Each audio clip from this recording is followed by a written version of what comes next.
Hello everyone, welcome back to our channel Chandra's home world. ಇವತ್ತಿನ ವಿಡಿಯೋದಲ್ಲಿ ಒಂದು ಇಂಟ್ರೆಸ್ಟಿಂಗ್ ಆಗಿರುವಂತ ಮಾರ್ನಿಂಗ್ ರೊಟೀನ್ ಶೇರ್ ಮಾಡ್ತಾ ಇದ್ದೀನಿ. ಬೆಳಗಿನ ಕಾಫಿ ತಿಂಡಿ ಜೊತೆಗೆ 31 ಕಿಚನ್ ಟಿಪ್ಸ್ ನ ಈ ವಿಡಿಯೋದಲ್ಲಿ ಡೀಟೇಲ್ ಆಗಿ ನೀವು ನೋಡಬಹುದು. ನೀವೇನಾದ್ರೂ ಹೊಸದಾಗಿ ಮದುವೆ ಆಗಿದ್ರೆ ಅಥವಾ ಬಿಗಿನರ್ ಹೋಮ್ ಮೇಕರ್ ಏನಾದ್ರೂ ಆಗಿದ್ರೆ ನಿಮಗೆ ಈ ಒಂದು ವಿಡಿಯೋ ತುಂಬಾನೇ ಯೂಸ್ಫುಲ್ ಆಗುತ್ತೆ, ತುಂಬಾ ಮೋಟಿವೇಶನಲ್ ಆಗಿರುತ್ತೆ. ಸೊ ಆದಷ್ಟು ವಿಡಿಯೋನ ಎಲ್ಲೂ ಸ್ಕಿಪ್ ಮಾಡ್ದಿರಾ ಕೊನೆವರೆಗೂ ನೋಡ್ತಾ ಹೋಗಿ. ನಾನು ಶೇರ್ ಮಾಡಿರುವಂತಹ ಕೆಲವೊಂದು ಟಿಪ್ಸ್ ನಿಮ್ಗೆ ಈಗಾಗಲೇ ಗೊತ್ತಿರುತ್ತೆ, ಕೆಲವೊಂದು ಟಿಪ್ಸ್ ನಿಮ್ಗೆ ಗೊತ್ತಿದ್ರು ಕೂಡ ಮರ್ತಿರಬಹುದು. ಸೊ ಆದಷ್ಟು ವಿಡಿಯೋನ ಎಲ್ಲೂ ಸ್ಕಿಪ್ ಮಾಡಿದ್ರೆ ಕೊನೆವರೆಗೂ ನೋಡ್ತಾ ಹೋದ್ರೆ ಎಲ್ಲ ಟಿಪ್ಸು ಕೂಡ ನಿಮಗೆ 1 by 1 ನೋಡ್ತಾ ಹೋಗ್ತೀರಾ. ವಿಡಿಯೋ ನೋಡೋಕ್ಕಿಂತ ಮುಂಚೆ ನೀವೇನಾದ್ರೂ ನಮ್ಮ ಚಾನಲ್ನ ಫಸ್ಟ್ ಟೈಮ್ ವಿಸಿಟ್ ಮಾಡ್ತಾ ಇದ್ರೆ ಈಗಲೇ ಸಬ್ಸ್ಕ್ರೈಬ್ ಮಾಡ್ಕೊಂಡು ಪಕ್ಕದಲ್ಲಿರುವಂಥ ಬೆಲ್ ಐಕನ್ನ ಕ್ಲಿಕ್ ಮಾಡಿ. ಬೆಲ್ ಐಕನ್ ಕ್ಲಿಕ್ ಮಾಡಿ ಆಲ್ ಆಪ್ಷನ್ ಕ್ಲಿಕ್ ಮಾಡಿದ್ರೆ ನಾನು ನೆಕ್ಸ್ಟ್ ವಿಡಿಯೋ ಹಾಕಿದ ಕೂಡಲೇ ನಿಮಗೆ ನೋಟಿಫಿಕೇಶನ್ಸ್ ಅನ್ನೋದು ಬರುತ್ತೆ. ನೀವೇ ಫಸ್ಟ್ ಆಗಿ ನಮ್ಮ ವಿಡಿಯೋಸ್ನ ನೋಡ್ಬೋದು. Without delay let start the video. ಪ್ರತಿನಿತ್ಯವೂ ಮಾರ್ನಿಂಗ್ ಪ್ಲೆಸೆಂಟ್ ಆಗಿ ಇರಬೇಕು ಅನ್ನೋದಾದ್ರೆ ನೈಟ್ ಕ್ಲೀನಿಂಗ್ ರೊಟೀನ್ನ ಫಾಲೋ ಮಾಡಲೇಬೇಕಾಗುತ್ತೆ.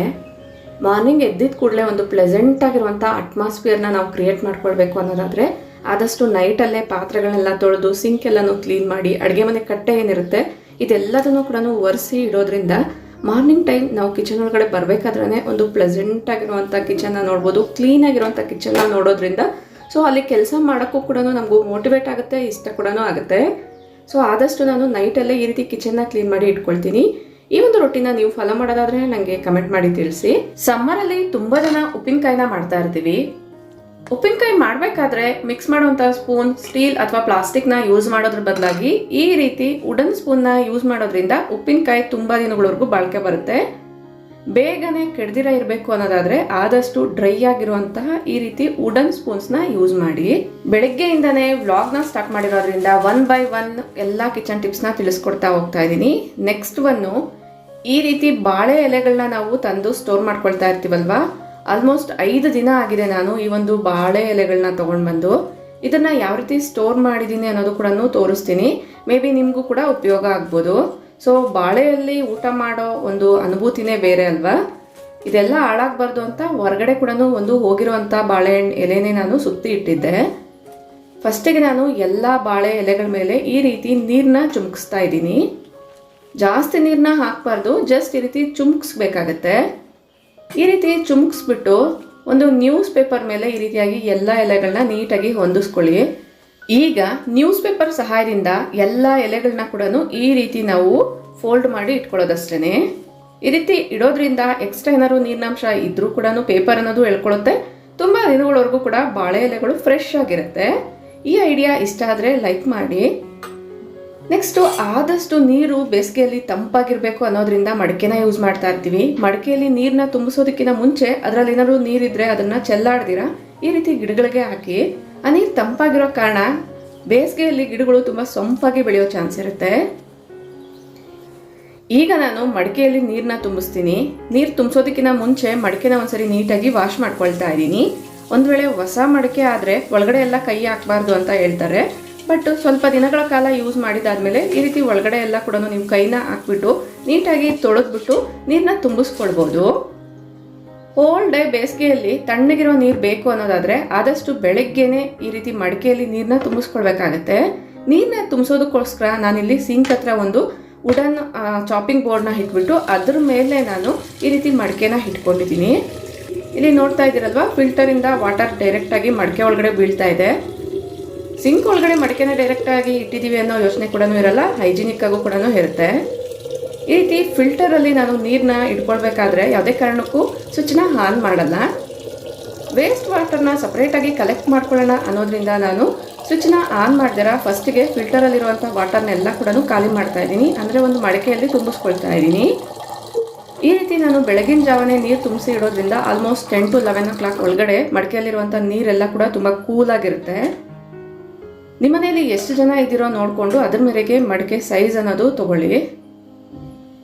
ಮಡಿಕೆ ಸುತ್ತಮುತ್ತ ಕೂಡ ತಂಪಾಗಿರೋ ಕಾರಣ ಸಣ್ಣದಾಗಿರುವಂಥ ಇರುವೆಗಳು, ಕಪ್ಪಿರುವೆಗಳೆಲ್ಲ ಏನಿರುತ್ತೆ ಬಂದು ಸೇರ್ಕೊಳ್ತಾ ಇರುತ್ತೆ. ಅದನ್ನು ಅವಾಯ್ಡ್ ಮಾಡಬೇಕು ಅನ್ನೋದಾದರೆ ಈ ರೀತಿ ಚಾಕ್ ಪೀಸ್ನ ನೀವು ಅದರ ಸುತ್ತಲೂ ಕೂಡ ಬರೀಬಹುದು. ಮಡಿಕೆ ಮೇಲೆ ಪ್ಲೇಟ್ನ ಇಡ್ತಾ ಇರ್ತೀವಿ. ಸ್ಟೀಲ್ ಪ್ಲೇಟ್ ಇಡೋದಾದರೆ ವಾಟರ್ ಮಾರ್ಕ್ಸ್ ಎಲ್ಲ ಕೂಡ ಆಗ್ತಾ ಇರುತ್ತೆ. ಹಾರ್ಡ್ ವಾಟರ್ ಬರೋ ಅಂಥವ್ರಿಗೆ ಈ ರೀತಿ ಪ್ರಾಬ್ಲಮ್ಸ್ ಎಲ್ಲ ಫೇಸ್ ಮಾಡಿರ್ತೀರಾ. ಈ ಪ್ಲೇಟ್ಸ್ ಮೇಲೆ ಈ ರೀತಿ ವಾಟರ್ ಮಾರ್ಕ್ಸ್ ಆಗದಿರ ಇರಬೇಕು ಅನ್ನೋದಾದರೆ ಆದಷ್ಟು ಸ್ಟೀಲ್ ಪ್ಲೇಟ್ಸ್ಗಿನ ಬದಲಾಗಿ ಪಿಂಗಾಣಿ ಪ್ಲೇಟ್ಸ್ ಎಲ್ಲ ಬರುತ್ತೆ ಅಲ್ವಾ, ಸೆರಾಮಿಕ್ ಪ್ಲೇಟ್ಸು, ಸೆರಾಮಿಕ್ ಪ್ಲೇಟ್ಸ್ನ ಯೂಸ್ ಮಾಡೋದ್ರಿಂದ ವಾಟರ್ ಮಾರ್ಕ್ಸ್ ಅನ್ನೋದು ಕಡಿಮೆ ಆಗುತ್ತೆ, ನೋಡೋಕ್ಕೂ ಕೂಡ ನೀಟಾಗಿರುತ್ತೆ. ಲುಕ್ ವೈಸ್ ಏನಿದೆ ಅದು ನೋಡೋಕ್ಕೂ ಕೂಡ ತುಂಬ ಬ್ಯೂಟಿಫುಲ್ ಆಗಿ ಕಾಣಿಸುತ್ತೆ. ನೀವು ಕೂಡ ಮಡಿಕೆನ ಯೂಸ್ ಮಾಡ್ತಾ ಇದ್ರೆ ಒಂದ್ಸರಿ ಟ್ರೈ ಮಾಡಿ ನೋಡಿ, ಡೆಫಿನೆಟ್ಲಿ ಇಷ್ಟ ಆಗುತ್ತೆ. ನೆಕ್ಸ್ಟು ವುಡನ್ ಚಾಪಿಂಗ್ ಬೋರ್ಡ್ಸ್ನ ಆದಷ್ಟು ಇಮ್ಮಿಡಿಯೇಟಾಗಿ ತೊಳೆದ್ಬಿಟ್ಟು ಈ ರೀತಿ ಸಿಂಕಲ್ಲಿ ಇಡ್ತಾ ಇರ್ತೀವಿ. ಸಿಂಕ್ ಹತ್ರ ಇಡೋದ್ರಿಂದ ಈ ರೀತಿ ಬ್ಲಾಕ್ ಆಗಿ ಸುತ್ತಲೂ ಕೂಡ ಮಾರ್ಕ್ಸ್ ಆಗುತ್ತೆ. ಅದ್ರ ಬದಲಾಗಿ ನೀವು ಡೈರೆಕ್ಟಾಗಿ ಯಾವ ಪ್ಲೇಸಲ್ಲಿ ಇಡ್ತೀರೋ ಅಲ್ಲೇ ಇಡ್ಬೋದು, ಅಥವಾ ಈ ರೀತಿ ಒಂದು ಬಟ್ಟೆಯಿಂದ ಒರೆಸ್ಬಿಟ್ಟು ಕೂಡ ಇಡ್ಬೋದು. ಈ ರೀತಿ ಹಾಟ್ ಪಾಟ್ ಸ್ಟ್ಯಾಂಡ್ಸ್ ಎಲ್ಲ ಇದ್ದರೆ ಅದ್ರ ಮೇಲೆ ಇಡೋದ್ರಿಂದ ಏನಾದರೂ ಅದರಲ್ಲಿ ವಾಟರ್ ಇದ್ದರೂ ಕೂಡ ಕೆಳಗಡೆ ಅನ್ನೋದು ಬಿದ್ದೋಗುತ್ತೆ. ಆಗ ತುಂಬ ದಿನಗಳವರೆಗೂ ಕೂಡ ಈ ರೀತಿ ಚಾಪಿಂಗ್ ಬೋರ್ಡ್ಸು ಮಾರ್ಕ್ಸ್ ಆಗದಿರ ಫ್ರೆಶ್ ಆ್ಯಂಡ್ ಕ್ಲೀನಾಗಿರುತ್ತೆ. ನಿಮ್ಮನೇಲಿ ಕೂಡ ಈ ರೀತಿ ವುಡನ್ ಚಾಪಿಂಗ್ ಬೋರ್ಡ್ಸ್ನ ಯೂಸ್ ಮಾಡ್ತಾ ಇದ್ರೆ ನೀವು ಯಾವ ರೀತಿ ಟಿಪ್ಸ್ನ ಫಾಲೋ ಮಾಡ್ತೀರಾ ಅನ್ನೋದು ಕೂಡ ನನಗೆ ಕಮೆಂಟ್ ಮಾಡಿ ತಿಳಿಸಿ. ನೆಕ್ಸ್ಟ್ ಆಗಲೇ ಹೇಳ್ದೆ ಅಲ್ವಾ ನಾನು, ಸೊ ಫಿಲ್ಟರ್ನ ನಾನು ಫಸ್ಟಿಗೆ ಆನ್ ಮಾಡಲ್ಲ. ನೀರೆಲ್ಲ ತುಂಬಿಸ್ಕೊಳ್ಬೇಕಾದ್ರೆ ನೀರು ತುಂಬಿಸ್ಕೊಂಡಿದ್ದ ಆದಮೇಲೆ ಫಿಲ್ಟರ್ನ ಆನ್ ಮಾಡಿದ್ದೀನಿ. ಇಲ್ಲಿ ಏನು ನೋಡ್ತಾ ಇದ್ದೀರಾ, ಈ ಒಂದು ಪಾತ್ರೆಯಲ್ಲಿ 3 ಪಾತ್ರೆ ಅಷ್ಟು ನೀರು ಅನ್ನೋದು ಬರುತ್ತೆ. ಈಗ ಅದನ್ನು ಕಲೆಕ್ಟ್ ಮಾಡ್ಕೊಳ್ತೇನೆ. ಬೆಳಗ್ಗೆ ಅಂದರೆ ಕಾಫಿ ಬೇಕೇ ಬೇಕಲ್ವಾ, ಕಾಫಿಗೋಸ್ಕರ ನಾನು ಹಾಲನ್ನ ಕಾಯಿಸ್ತಾ ಇದ್ದೀನಿ. ಸೊ ಹಾಲು ಕಾಯಿಸೋದಕ್ಕಿಂತ ಮುಂಚೆ ಕೆಲವೊಂದು ಟಿಪ್ಸ್ನ ತಿಳಿಸ್ಕೊಡ್ತೀನಿ ಬನ್ನಿ. ಆದಷ್ಟು ಈ ರೀತಿ ಮಿಲ್ಕ್ ಪಾಕೆಟ್ಸ್ನ ತೊಗೊಳ್ಳೋ ಅಂಥವ್ರು ಒಂದ್ಸರಿ ನೀಟಾಗಿ ಪಾಕೆಟ್ಸ್ನ ವಾಶ್ ಮಾಡಿಬಿಟ್ಟೆ ಅದರಲ್ಲಿರುವಂಥ ಹಾಲನ್ನ ನಾವು ಕಟ್ ಮಾಡಿ ಪಾತ್ರೆಗೆ ಹಾಕ್ಕೊಳ್ಬೇಕಾಗತ್ತೆ. ಯಾಕಂದರೆ ಈ ಒಂದು ಹಾಲಿನ ಪಾಕೆಟ್ಸು ಎಲ್ಲೆಲ್ಲಿ ಇಟ್ಟಿರ್ತಾರೋ ಎಲ್ಲೆಲ್ಲಿಂದ ಬಂದಿರುತ್ತೋ ಗೊತ್ತಿರಲ್ಲ. ಆದಷ್ಟು ಒಂದ್ಸರಿ ವಾಶ್ ಮಾಡಿಕೊಂಡ್ರೆ ಬೆಟರು. ನೆಕ್ಸ್ಟು ಹಾಲು ಕಾಯಿಸುವಂಥ ಪಾತ್ರೆ ಕೂಡ ಅಷ್ಟೇ, ಕೆಳಭಾಗದಲ್ಲಿ ಹಾಲೆಲ್ಲ ಕೂಡ ಕಟ್ಕೊಳ್ದಿರ ಆ ಮಾರ್ಕ್ಸ್ ಎಲ್ಲ ಆಗದಿರ ಇರಬೇಕು ಅನ್ನೋದಾದರೆ ಒಂದ್ಸರಿ ಹಾಲಿನ ಪಾತ್ರೆ ಏನಿರುತ್ತೆ ಅದರಲ್ಲಿ ಕೂಡ ಸ್ವಲ್ಪ ನೀರನ್ನ ಹಾಕಿ ತೊಳೆದ್ಬಿಡಿ. ಈ ರೀತಿ ಮಾಡೋದ್ರಿಂದ ಹಾಲಿನ ಪಾತ್ರೆನ ಒಂದ್ಸರಿ ತೊಳೆದಂಗೆ ಕೂಡ ಆಗುತ್ತೆ, ಮತ್ತು ಹಾಲನ್ನ ಕಾಯಿಸ್ಬೇಕಾದ್ರೆ ಪಾತ್ರೆ ತಳಭಾಗದಲ್ಲಿ ಹಾಲು ಮಾರ್ಕ್ಸ್ ಎಲ್ಲ ಕೂಡ ಉಳಿದಿರ ಕೂಡ ಇರುತ್ತೆ. ನೆಕ್ಸ್ಟು ಕೆಲವೊಂದ್ಸರಿ ಹಾಲಿನ ಪಾಕೆಟ್ಸು ಹಳೇದಿರುತ್ತೆ ಅಲ್ವಾ, ಒಳಗಡೆ ಕೆನೆ ಎಲ್ಲ ಕೂಡ ಪಾಕೆಟ್ಗೆ ಅಂಟ್ಕೊಂಡಿರುತ್ತೆ. ಅದನ್ನು ಅವಾಯ್ಡ್ ಮಾಡೋದಕ್ಕೋಸ್ಕರ ವಿಡಿಯೋದಲ್ಲಿ ತೋರಿಸ್ದಂಗೆ ಒಂದ್ಸರಿ ಹಾಲಿನ ಪಾಕೆಟ್ನ ಆ ಕಡೆ ಸ್ಮ್ಯಾಶ್ ಮಾಡಿ ಆಮೇಲೆ ಕಟ್ ಮಾಡಿ.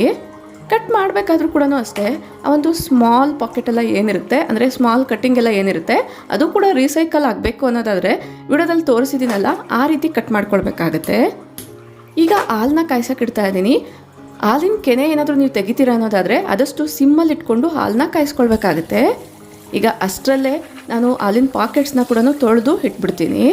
ಇದನ್ನು ಡೈರೆಕ್ಟಾಗಿ ಡಸ್ಟ್ಬಿನ್ಗೆ ಹಾಕೋದಾದರೆ ಆ ಡಸ್ಟ್ಬಿನಲ್ಲಿ ಬ್ಯಾಡ್ ಸ್ಮೆಲ್ ಬರೋ ಚಾನ್ಸ್ ಇರುತ್ತೆ. ಅದಕ್ಕೋಸ್ಕರ ಆದಷ್ಟು ಒಣಗಿಸಿ ಹಾಕ್ಕೊಳ್ಬೇಕಾಗುತ್ತೆ. ಜಸ್ಟ್ ಹಾಲಿನ ಪಾಕೆಟ್ಸ್ನ ತೊಳೆದ್ಬಿಟ್ಟು ಈ ರೀತಿಗೆ ಗೋಡೆಗೆ ಅಂಟಿಸಿದ್ರೆ ಸಾಕಾಗುತ್ತೆ.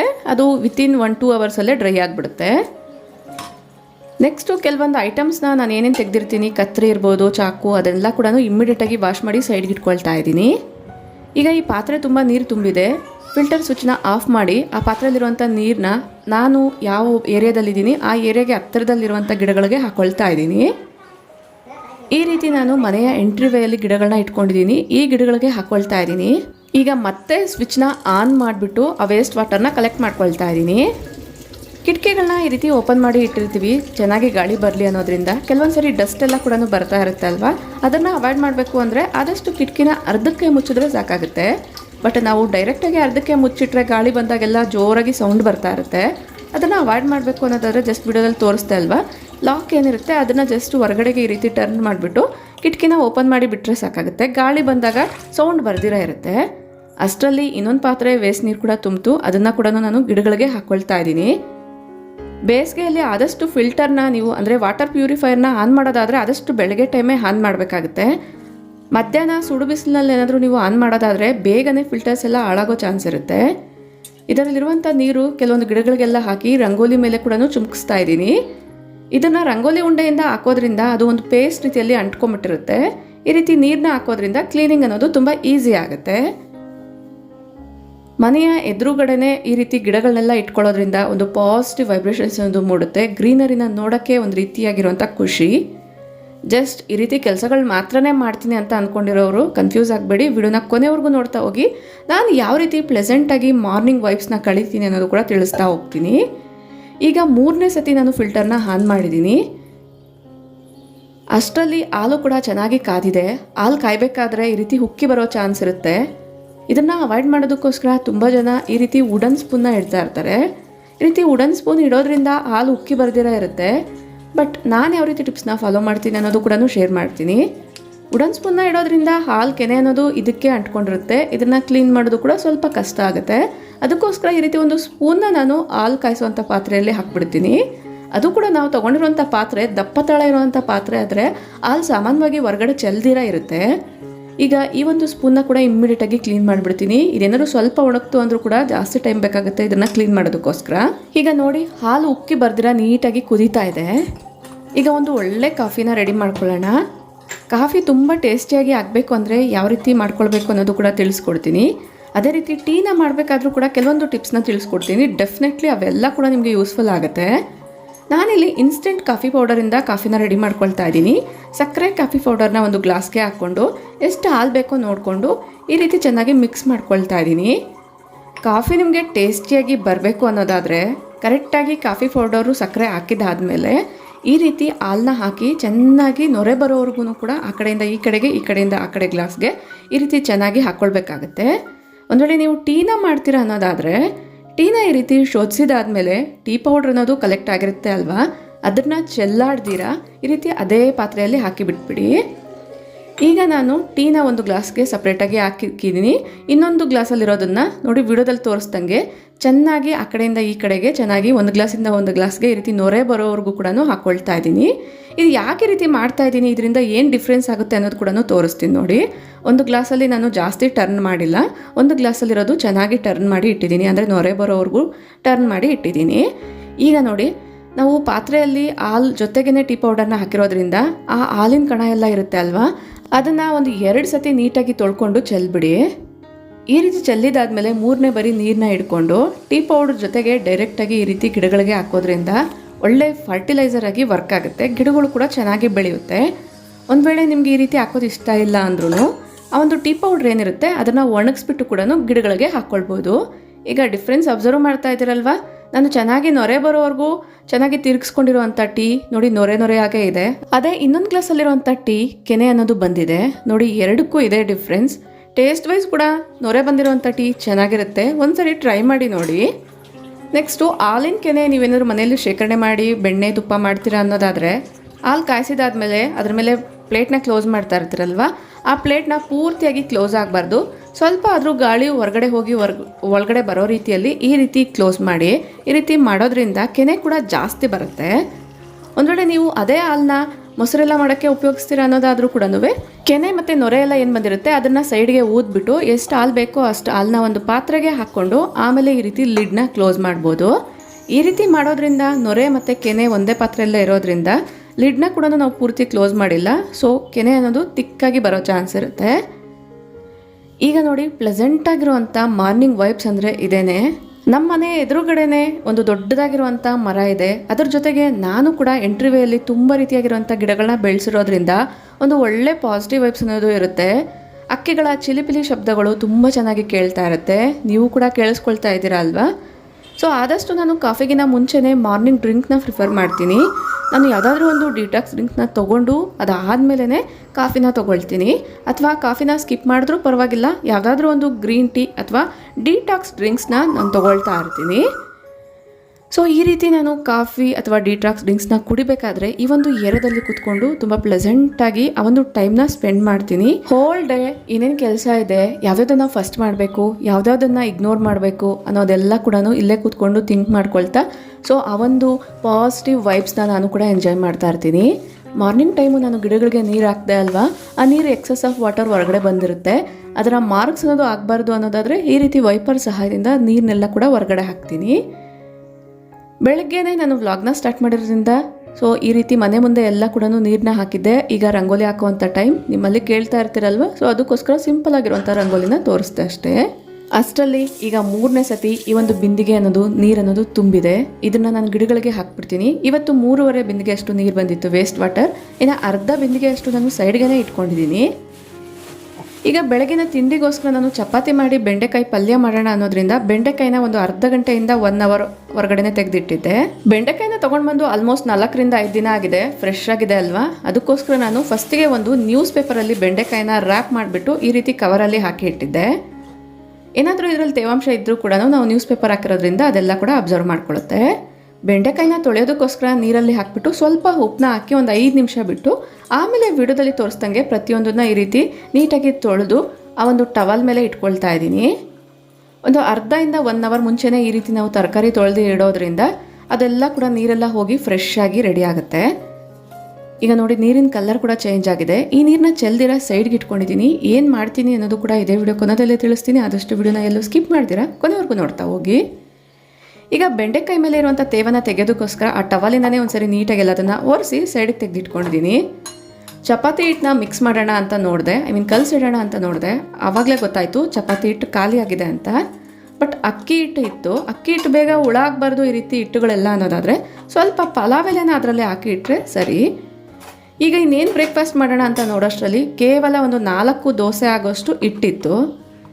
ಈ ಒಂದು ಹಿಟ್ಟಿನಿಂದನೇ ಒಂದು ಒಳ್ಳೆ ಹೆಲ್ತಿಯಾಗಿರುವಂಥ ಬ್ರೇಕ್ಫಾಸ್ಟ್ನ ರೆಡಿ ಮಾಡೋಣ. ಹಿಟ್ಟು ಕಡಿಮೆ ಇರೋದ್ರಿಂದ ಇದಕ್ಕೆ ನಾನು ಕೇವಲ ಒಂದು 2 ಸ್ಪೂನಷ್ಟು ಮಾತ್ರನೇ ಗೋಧಿ ಹಿಟ್ಟಿತ್ತು, ಅದನ್ನು ಹಾಕ್ಕೊಂಡಿದ್ದೀನಿ. 2 ಸ್ಪೂನಷ್ಟು ಅಕ್ಕಿ ಹಿಟ್ಟನ್ನ ಕೂಡ ಹಾಕ್ಕೊಂಡಿದ್ದೀನಿ. ಇದನ್ನು ಚೆನ್ನಾಗಿ ಮಿಕ್ಸ್ ಮಾಡ್ತಾ ಇದ್ದೀನಿ. ಅಕ್ಕಿ ಹಿಟ್ಟು ಡ್ರೈ ಹಿಟ್ಟು ಹಾಕಿರೋದ್ರಿಂದ ಯಾವುದೇ ರೀತಿ ಲಂಪ್ಸ್ ಇಲ್ದಿರ ನಾವು ಚೆನ್ನಾಗಿ ಮಿಕ್ಸ್ ಮಾಡ್ಕೊಳ್ಬೇಕಾಗುತ್ತೆ. ಈ ರೀತಿಯಾಗಿ ನೋಡಿ, ಈಗ ಹಿಟ್ಟಿನ ಕ್ವಾಂಟಿಟಿ ಅನ್ನೋದು ಜಾಸ್ತಿ ಆಯಿತು. ಈಗ ನಾನು ಹಿಟ್ಟನ್ನ ಮಿಕ್ಸ್ ಮಾಡೋಕ್ಕೆ ಯೂಸ್ ಮಾಡಿರೋಂಥ ವಿಸ್ಕರ್ ಇರ್ಬೋದು, ಅಕ್ಕಿ ಹಿಟ್ಟನ್ನ ತೆಗಿಯೋಕ್ಕೆ ಯೂಸ್ ಮಾಡಿರೋಂಥ ಸ್ಪೂನ್ ಇರ್ಬೋದು, ಅದೆಲ್ಲದನ್ನು ಕೂಡ ಇಮ್ಮಿಡಿಯೇಟಾಗಿ ತೊಳೆದಿಟ್ಟಿದ್ದೀನಿ. ಅದಕ್ಕೆ ಸೋಪ್ನೇ ಹಾಕಿ ತೊಳೆಯೋ ಅವಶ್ಯಕತೆ ಏನಿರಲ್ಲ. ತರಕಾರಿಗಳನ್ನ ಕಟ್ ಮಾಡ್ಕೊಳ್ತಾ ಇದ್ದೀನಿ. ತರಕಾರಿ ಸಿಪ್ಪೆನ ಡೈರೆಕ್ಟಾಗಿ ಕೌಂಟರ್ ಮೇಲೆ ಹಾಕಿದ್ರೆ ಅದೆಲ್ಲ ಕೂಡ ಮತ್ತೆ ಕ್ಲೀನಿಂಗ್ ಕೆಲಸ ಜಾಸ್ತಿ ಆಗುತ್ತೆ. ಅದಕ್ಕೋಸ್ಕರ ಒಂದು ಪ್ಲೇಟ್ನ ತಗೊಂಡು ಅದ್ರ ಮೇಲೆ ಈ ರೀತಿ ಎಲ್ಲ ಸಿಪ್ಪೆನ ನೀಟಾಗಿ ಹಾಕೊಳ್ತಾ ಇದ್ದೀನಿ. ತರಕಾರಿ ಕಟ್ ಮಾಡಬೇಕಾದ್ರೆ ಆದಷ್ಟು ಒಂದು ಪ್ಲೇಟ್ ಅಥವಾ ಒಂದು ಟಿಶ್ಯೂ ಅಥವಾ ಒಂದು ನ್ಯೂಸ್ ಪೇಪರ್ ಆದರೂ ಕೂಡ ನೀವು ಹಾಕ್ಕೊಂಡು ಈ ರೀತಿ ವೇಸ್ಟ್ ಎಲ್ಲ ಕೂಡ ಕಲೆಕ್ಟ್ ಮಾಡಿ ಸೈಡ್ ಇಟ್ಕೊಳ್ಳಿ. ಇದನ್ನು ಕೂಡ ಡೈರೆಕ್ಟಾಗಿ ಡಸ್ಟ್ಬಿನ್ಗೆ ಹಾಕಕ್ಕೆ ಹೋಗ್ಬಿಡಿ. ಈಗ ನಾನು ಆ ತರಕಾರಿ ಕೂಡ ತೊಳ್ಕೊಂಡು ಒಂದ್ಸರಿ ಕೌಂಟರ್ನ ಕೂಡ ಕ್ಲೀನ್ ಮಾಡ್ಕೊಳ್ತಾ ಇದ್ದೀನಿ. ಆಗಿಂದಾಗಲೇ ನಾವು ಈ ರೀತಿ ಕ್ಲೀನ್ ಮಾಡ್ಕೊಳ್ಳೋದ್ರಿಂದ ಕಿಚನ್ ತುಂಬ ನೀಟ್ ಆ್ಯಂಡ್ ಕ್ಲೀನಾಗಿರುತ್ತೆ. ಪೀಲರ್ನ ಕೂಡ ಯೂಸ್ ಮಾಡಿದ್ದೆ ಅಲ್ವಾ, ಅದನ್ನು ಒಂದ್ಸರಿ ವಾಶ್ ಮಾಡಿಬಿಟ್ಟು ಆ ಒಂದು ಡ್ರೈಯಿಂಗ್ ಮ್ಯಾಟ್ ಮೇಲೆ ಇಟ್ಬಿಟ್ಟಿದ್ದೀನಿ. ಈಗ ಇದೆಲ್ಲದನ್ನು ಕೂಡ ಕಟ್ ಮಾಡ್ಕೊಳ್ತಾ ಇದ್ದೀನಿ. ಈ ರೀತಿ ಚಾಪಿಂಗ್ ಬೋರ್ಡ್ ಮೇಲೆ ಆದಷ್ಟು ನೀವು ನೀಟಾಗಿ ಕಟ್ ಮಾಡ್ಕೊಳ್ಳೋದ್ರಿಂದ ಸಪರೇಟ್ ಪ್ಲೇಟ್ ಅನ್ನೋದು ಅವಶ್ಯಕತೆ ಇರಲ್ಲ. ಇದ್ರ ಮೇಲೇ ಎಲ್ಲ ಕೂಡ ಇಟ್ಕೊಳ್ಬೋದು. ನಿಮ್ಮ ಫ್ಯಾಮಿಲಿ ದೊಡ್ಡ ಫ್ಯಾಮಿಲಿ ಅನ್ನೋದಾದರೆ ಚಾಪಿಂಗ್ ಬೋರ್ಡ್ನ ಆದಷ್ಟು ಸ್ವಲ್ಪ ದೊಡ್ಡದಾಗಿರೋದನ್ನು ತೊಗೊಳ್ಳಿ. ಕ್ಯಾರೆಟ್ನ ತುರ್ಕೊಳ್ತಾ ಇದ್ದೀನಿ. ಒಂದು ಹೋಲ್ ಕ್ಯಾರೆಟ್ನ ತುರಿದಿದ್ದೀನಿ. ನೆಕ್ಸ್ಟ್ ಅದ್ರ ಜೊತೆಗೆ ಹೀರೆಕಾಯಿ ಕೂಡ ತುರ್ಕೊಳ್ತಾ ಇದ್ದೀನಿ. ಇದು ಒಂದು ಒಳ್ಳೆ ಬ್ರೇಕ್ಫಾಸ್ಟ್ ರೆಸಿಪಿ. ಹೀರೆಕಾಯಿ ಎಷ್ಟು ಬೇಕೋ ಅಷ್ಟು ತುರ್ಕೊಳ್ಬೋದು. ಆದಷ್ಟು ಸಮ್ಮರ್ ಆಗಿರೋ ಕಾರಣ ನೀರಿನಾಂಶ ಇರುವಂಥ ತರಕಾರಿಗಳನ್ನ ಜಾಸ್ತಿ ಉಪಯೋಗಿಸಿದ್ರೇ ಬೆಟರು. ಈಗ ಇದನ್ನು ನಾನು ಡೈರೆಕ್ಟಾಗಿ ಸೈಡ್ಗೆ ಹಿಡ್ದಿರ ಇಮ್ಮಿಡಿಯೇಟಾಗಿ ತೊಳಿತಾ ಇದ್ದೀನಿ. ಆದಷ್ಟು ಈ ರೀತಿ ತುರುವೆ ಮಣಿ ಅಥವಾ ಈ ರೀತಿ ತುರಿಯುವಂಥದ್ದು ಏನಿರುತ್ತೆ ಇದನ್ನು ಇಮ್ಮಿಡಿಯೇಟಾಗಿ ತೊಳೆಯೋದೇ ಬೆಟರು. ಇಲ್ಲ ಅಂದರೆ ನಾವು ತುರಿದಿರೋವಂಥದ್ದೆಲ್ಲ ಕೂಡ ಗಟ್ಟಿಯಾಗಿ ಟೈಟಾಗಿ ಅದಕ್ಕೆ ಹಿಡ್ಕೊಂಡಿರುತ್ತೆ. ಕಲರ್ ಕೂಡ ಚೇಂಜ್ ಆಗೋ ಚಾನ್ಸ್ ಇರುತ್ತೆ. ತರಕಾರಿ ಎಲ್ಲ ಕಟ್ ಮಾಡಿದ್ದಾಯಿತು. ಈಗ ಒಗ್ಗರಣೆ ಹಾಕ್ಕೊಳ್ತಾ ಇದ್ದೀನಿ. ಒಗ್ಗರಣೆಗೆ ಕಡಲೆಬೇಳೆ, ಸಾಸಿವೆ, ಜೀರಿಗೆ, ಇಂಗು, ಕರಿಬೇವು ಇಷ್ಟು ಹಾಕ್ಕೊಂಡು ಸಣ್ಣದಾಗಿ ಕಟ್ ಮಾಡಿ ಇಟ್ಕೊಂಡಿದ್ದೀವಲ್ವ ಈರುಳ್ಳಿ, ಅದನ್ನು ಹಾಕ್ಕೊಳ್ತಾ ಇದ್ದೀನಿ. ಇದೆಲ್ಲ ಕೂಡ ಫ್ರೈ ಆಗಬೇಕು. ಫ್ರೈ ಆಗೋದಕ್ಕೋಸ್ಕರ ಸ್ವಲ್ಪ ಉಪ್ಪನ್ನ ಹಾಕ್ಕೊಂಡಿದ್ದೀನಿ. ಈಗ ನಾವು ತುರಿದಿಟ್ಕೊಂಡಿರುವಂಥ ಕ್ಯಾರೆಟ್ ಮತ್ತು ಹೀರೆಕಾಯಿ ತುರಿನ ಕೂಡ ಹಾಕ್ಕೊಂಡು ಈ ರೀತಿ ಜಸ್ಟ್ ಒಂದು ಸ್ವಲ್ಪ ಫ್ರೈ ಮಾಡ್ಕೊಂಡಿದ್ದೀನಿ. ಪೂರ್ತಿ ಫ್ರೈ ಮಾಡ್ಕೊಳ್ಳೋ ಅವಶ್ಯಕತೆ ಇಲ್ಲ. ಈಗ ನಾನು ಪಡ್ಡು ಮಾಡ್ತಾ ಇರೋದ್ರಿಂದ ಪಡ್ಡು ಸ್ಟ್ಯಾಂಡ್ನ ಕೂಡ ಒಲೆ ಮೇಲೆ ಇಟ್ಕೊಂಡಿದ್ದೀನಿ. ಅದನ್ನು ಕೂಡ ಯಾವ ರೀತಿ ಕ್ಲೀನ್ ಮಾಡೋದು ಅಂತ ತೋರಿಸ್ತೀನಿ. ಅಷ್ಟರಲ್ಲಿ ಈಗ ಮಲ್ಟಿ ಟಾಸ್ಕಿಂಗ್ ಕಡಲೆ ಬೀಜನ ನಾನು ಮೈಕ್ರೋವೇವಲ್ಲಿ ಉರಿಯೋಕ್ಕೆ ಇಡ್ತಾ ಇದ್ದೀನಿ. ನಾವು ಫ್ರೈ ಮಾಡಿ ಇಟ್ಕೊಂಡಿರೋವಂಥ ತುರಿ ಎಲ್ಲ ತಣ್ಣಗಾಗೋಷ್ಟರಲ್ಲಿ ಹಾಲಿಗೆ ಎಪ್ಪು ಕೂಡ ಹಾಕ್ಬಿಟ್ಟು ಸೈಡ್ಗೆ ಇಟ್ಕೊಳ್ತಾ ಇದ್ದೀನಿ. ಒಂದು 2 ರಿಂದ 3 ಗಂಟೆ ಒಳಗಡೆ ಮೊಸರು ಅನ್ನೋದು ರೆಡಿ ಆಗಿಬಿಡುತ್ತೆ. ತವನ ಬಿಸಿಯಾಗಕ್ಕೆ ಇಟ್ಟಿದ್ದೆ. ಬಿಸಿ ಆದಮೇಲೆ ಒಂದು ಟಿಶ್ಯೂ ಪೇಪರ್ ಅಥವಾ ಒಂದು ಕಾಟನ್ ಬಟ್ಟೆಯಿಂದ ವಿಡಿಯೋದಲ್ಲಿ ತೋರಿಸ್ದಂಗೆ ಒರೆಸ್ಕೊಳ್ಬೇಕಾಗತ್ತೆ. ಇದು ಕ್ಯಾಸ್ಟ್ ಐರನ್ ತವ ಆಗಿರೋದ್ರಿಂದ ಎಣ್ಣೆ ಎಲ್ಲ ಹಚ್ಚಿ ಇಟ್ಟಿರ್ತೀವಿ. ಬಿಸಿ ಆಗ್ತಾ ಇದ್ದಂಗೆ ಅದ್ರ ಮೇಲೆ ಏನಾದ್ರು ಡಸ್ಟ್ ಇದ್ದರೆ ಅದೆಲ್ಲ ಕೂಡ ಎದ್ದು ಬಂದುಬಿಡುತ್ತೆ ನಾವು ಟಿಶ್ಯೂಯಿಂದ ಒರೆಸಿದ ಕೂಡಲೇ. ಆಗಾಗ ನಾನು ಈ ರೀತಿ ಕೌಂಟರ್ನ ಕ್ಲೀನ್ ಮಾಡ್ಕೊಳ್ತಾನೆ. ಈಗ ನಾವು ಫ್ರೈ ಮಾಡಿ ಇಟ್ಕೊಂಡಿರುವಂಥ ತುರಿ ಎಲ್ಲ ತಣ್ಣಗಾಗಿದೆ. ತಣ್ಣಗಾದ್ಮೇಲೆ ನಾವು ರೆಡಿ ಮಾಡಿ ಇಟ್ಕೊಂಡಿದ್ದೀವಲ್ವ ಬ್ಯಾಟರ್, ಅದರೊಳಗಡೆ ಹಾಕ್ಕೊಂಡು ಚೆನ್ನಾಗಿ ಮಿಕ್ಸ್ ಮಾಡ್ಕೊಳ್ಬೇಕಾಗತ್ತೆ. ಇದ್ರ ಜೊತೆಗೆ ಸ್ವಲ್ಪ ಉಪ್ಪು ಕೂಡ ಹಾಕ್ಕೊಂಡಿದ್ದೀನಿ. ಸೋಡಾ ಹಾಕಿಲ್ಲ ಅಂದರೂ ಫ್ಲಫಿಯಾಗಿ ಬರಬೇಕು ಅನ್ನೋದಾದರೆ ಚೆನ್ನಾಗಿ ವಿಡಿಯೋದಲ್ಲಿ ತೋರಿಸ್ದಂಗೆ ಮಿಕ್ಸ್ ಮಾಡ್ಕೊಳ್ಳಿ. ಗಾಳಿ ಒಳಗಡೆ ಹೋಗೋ ರೀತಿ ಮಿಕ್ಸ್ ಮಾಡಬೇಕಾಗತ್ತೆ. ಈಗ ತವಾ ಬಿಸಿಯಾಗಿದೆ, ಎಣ್ಣೆ ಕೂಡ ಹಾಕಿದ್ದೀವಿ. ಕ್ಯಾಸ್ಟ್ ಐರನ್ ತವಾಗೆ ಸ್ವಲ್ಪ ಎಣ್ಣೆ ಹಾಕ್ಕೊಳ್ಬೇಕಾಗತ್ತೆ.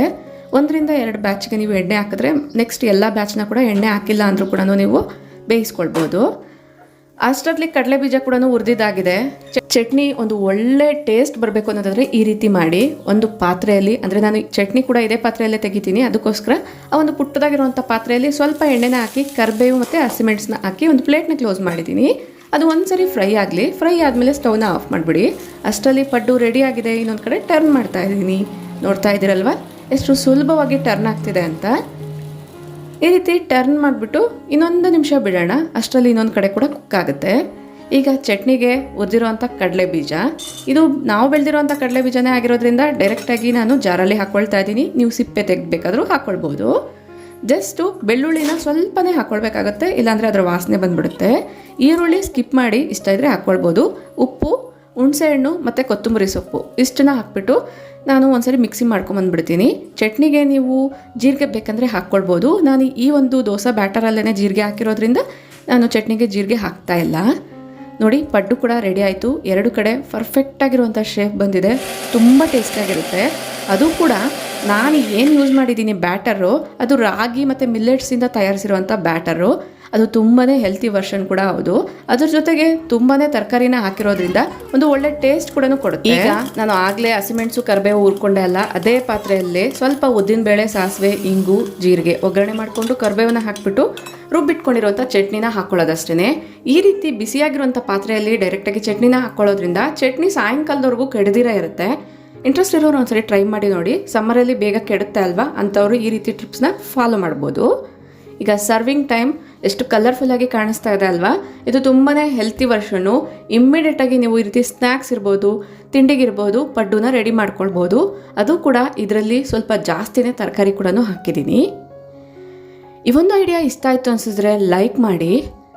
ನೆಕ್ಸ್ಟು ಪಾತ್ರೆಗಳೆಲ್ಲ ಜಾಸ್ತಿ ಬೀಳಬಾರ್ದು ಮತ್ತು ಈ ರೀತಿ ಮಿಕ್ಸಿ ಜಾರ್ಸ್ ಎಲ್ಲ ತುಂಬ ದಿನಗಳವರು ಬಾಳಿಕೆ ಬರಬೇಕು ಅನ್ನೋದಾದರೆ ರುಬ್ಬಿದಾದಮೇಲೆ ಇಮ್ಮಿಡಿಯೇಟಾಗಿ ಒಂದ್ಸರಿ ಜಸ್ಟ್ ವಾಟರಿಂದನೇ ವಾಶ್ ಮಾಡಿ ಸೈಡ್ಗೆ ಇಟ್ಬಿಡಿ. ಈ ರೀತಿ ಇಡೋದ್ರಿಂದ ನಮಗೆ ಮಿಕ್ಸಿ ಜಾರ್ ಬೇಗ ಹಾಳಾಗ್ದಿರ, ಕೆಳಗಡೆ ಭಾಗದಲ್ಲೆಲ್ಲ ಕೂಡ ಕಪ್ಪಗಾಗ್ದಿರ ಇರುತ್ತೆ. ನೆಕ್ಸ್ಟ್ ಒಂದ್ಸರಿ ಈ ರೀತಿ ಬೋರ್ಲ್ ಹಾಕ್ದಿರೇ ಈ ರೀತಿ ಒಂದು 5 ನಿಮಿಷ ಇಟ್ಟು 5 ನಿಮಿಷ ಆದಮೇಲೆ ಮತ್ತೆ ಈ ರೀತಿ ಬೋರ್ಲ್ ಹಾಕಿ, ಅಥವಾ ನೀವು ಒಂದು ಬಟ್ಟೆನ ತೊಗೊಂಡು ಮಿಕ್ಸಿ ಜಾರ್ ಬ್ಯಾಕ್ ಸೈಡ್ ಕೂಡ ಈ ರೀತಿ ಒರೆಸಿ ಇಡ್ಬೋದು. ಈ ರೀತಿ ಇಡೋದ್ರಿಂದ ಬ್ಯಾಕ್ ಸೈಡೆಲ್ಲ ಬೇಗ ಕೊಳೆ ಆಗ್ದಿರ ಇರುತ್ತೆ. ಈಗ ಲಾಸ್ಟ್ ಬ್ಯಾಚ್ ಪಡ್ಡುನ ರೆಡಿ ಮಾಡ್ತಾ ಇದ್ದೀನಿ. ಅಷ್ಟರಲ್ಲಿ ನಾನು ಕೌಂಟರ್ನ ಕೂಡ ಒಂದ್ಸರಿ ಒರೆಸ್ಕೊಳ್ತಾ ಇದ್ದೀನಿ. ಸ್ಟವ್ ಮೇಲೆ ಎಣ್ಣೆ ಎಲ್ಲ ಕೂಡ ಸಿಡ್ದಿರುತ್ತೆ ಅಲ್ವಾ, ಇಮ್ಮಿಡಿಯೇಟಾಗಿ ವೈಪ್ ಮಾಡೋದ್ರಿಂದ ಬೇಗ ಕ್ಲೀನಿಂಗ್ ಕೆಲಸ ಅನ್ನೋದು ಮುಗಿಯುತ್ತೆ. ಇಷ್ಟಕ್ಕೆ ಕ್ಲೀನಿಂಗ್ ಮುಗಿಯಲ್ಲ, ನಾನು ಇನ್ನೂ ಕೆಲವೊಂದು ಟಿಪ್ಸ್ನ ಫಾಲೋ ಮಾಡ್ತೀನಿ, ಅದು ಕೂಡ ಶೇರ್ ಮಾಡ್ತೀನಿ. ಯಾವಾಗಲೂ ಹೇಳ್ದಂಗೆ ವಿಡಿಯೋನ ಸ್ಕಿಪ್ ಮಾಡ್ತೀರಾ ನೋಡ್ತಾ ಹೋಗಿ. ಮನೆ ಮುಂದೆ ದೊಡ್ಡ ಮರ ನೋಡಿದ್ರಲ್ವಾ. ಈಗ ಬ್ರೇಕ್ಫಾಸ್ಟ್ ಎಲ್ಲ ಮುಗೀತು, ಕಿಚನ್ನು ಕೂಡ ನೀಟಾಗಿದೆ. ಜಸ್ಟು ಸಿಂಕಲ್ಲಿ ಕೆಲವೊಂದು ಪಾತ್ರೆಗಳಿದೆ. ಅದಕ್ಕಿಂತ ಮುಂಚೆ ಆಗಲೇ ಒಂದು ಪಾತ್ರೆಯಲ್ಲಿ ನೀರನ್ನ ಇಟ್ಟಿದ್ದೆ, ತರಕಾರಿ ತೊಳೆದಿರುವಂಥ ನೀರು ಮತ್ತು ತರಕಾರಿ ಸಿಪ್ಪೆ. ತರಕಾರಿ ತೊಳೆದಿರುವಂಥ ನೀರನ್ನ ಗಿಡಗಳಿಗೆ ಹಾಕ್ಕೊಳ್ತೀನಿ. ಇದು ಬಾಲ್ಕನಿಯಲ್ಲಿರುವಂಥ ಗಿಡಗಳು. ಸಿಪ್ಪೆನ ಕೂಡ ಅಷ್ಟೇ ಒಂದೊಂದು ಪಾರ್ಟ್ಗೆ ಹಾಕ್ಬಿಡ್ತೀನಿ. ಅಥವಾ ನೀವು ಮಣ್ಣು ಒಳಗಡೆ ಈ ರೀತಿ ತರಕಾರಿ ಸಿಪ್ಪೆನ ಹಾಕ್ಬಿಟ್ಟು ಅದ್ರ ಮೇಲೆ ಮಣ್ಣನ್ನ ಕೂಡ ಕವರ್ ಮಾಡ್ಬೋದು. ಅದೇ ಟೈಮಲ್ಲೇ ಎಲ್ಲ ಗಿಡಗಳಿಗೂ ಕೂಡ ನೀರನ್ನ ಹಾಕ್ಕೊಂಡು ಬರ್ತಾ ಇದ್ದೀನಿ. ಮನೆ ಒಳಗಡೆ ಇರೋಂಥ ಗಿಡಗಳಿಗೂ ಕೂಡ ಪ್ರತಿನಿತ್ಯ ನೀರು ಹಾಕಬೇಕು, ಅಷ್ಟೊಂದು ಬಿಸಿಲು ಅನ್ನೋದು ಇದೆ. ಈಗ ಫೈನಲಿ ಕಿಚನ್ ಕ್ಲೀನಿಂಗ್. ಫಸ್ಟು ನಾನು ಪಾತ್ರೆಗಳನ್ನೆಲ್ಲ ತೊಳೆದ್ಬಿಡ್ತೀನಿ. ಇದನ್ನು ನಾನು ಆಗಲೇ ತೋರಿಸ್ದೆ ಅಲ್ವಾ, ಗೋಧಿ ಹಿಟ್ಟು ಖಾಲಿ ಆಗಿದ ಕೂಡಲೇ ಇಮ್ಮಿಡಿಯೇಟಾಗಿ ಬಾಕ್ಸ್ನ ನಾನು ತೊಳೆದೆ ಮತ್ತೆ ರೀಯೂಸ್ ಮಾಡ್ಕೊಳ್ತೀನಿ, ಅಂದರೆ ರೀಫಿಲ್ ಮಾಡ್ಕೊಳ್ತೀನಿ. ಈ ರೀತಿ ಮಾಡೋದ್ರಿಂದ ಪದೇ ಪದೇ ನಾವು ಬಾಕ್ಸಸ್ನೆಲ್ಲ ತೊಳೆಯೋ ಅವಶ್ಯಕತೆ ಇರಲ್ಲ. ಈಗ ತವಾ ಮೇಂಟೆನೆನ್ಸ್ ತಿಳಿಸ್ಕೊಡ್ತಾ ಇದ್ದೀನಿ. ಇದು ಕ್ಯಾಸ್ಟ್ ಐರನ್ ತವಾ, ಪಡ್ಡು ತವಾ ಅಲ್ವಾ. ಸೊ ಪೂರ್ತಿ ತಣ್ಣಗೆ ಆದಮೇಲೆ ಜಸ್ಟ್ ಸೋಪ್ ಹಾಕ್ದಿರೇ ಸ್ಕ್ರಬ್ಬರ್ ಸಹಾಯದಿಂದ ನೀಟಾಗಿ ತೊಳಿಬೇಕು. ತೊಳೆದಿದ್ದಾದಮೇಲೆ ಇದು ಪೂರ್ತಿ ಒಣಗೋವರೆಗೂ ಬಿಸಿಲಿದ್ರೆ ಬಿಸಿಲಲ್ಲಿಡಿ, ಅಥವಾ ಸ್ಟವ್ ಮೇಲೆ ನೀವು ಬಿಸಿ ಮಾಡಿಕೊಂಡ್ರು ಕೂಡ ಅದರಲ್ಲಿರುವಂಥ ನೀರೆಲ್ಲ ಕೂಡ ಎವಾಪ್ರೇಟ್ ಆಗುತ್ತೆ.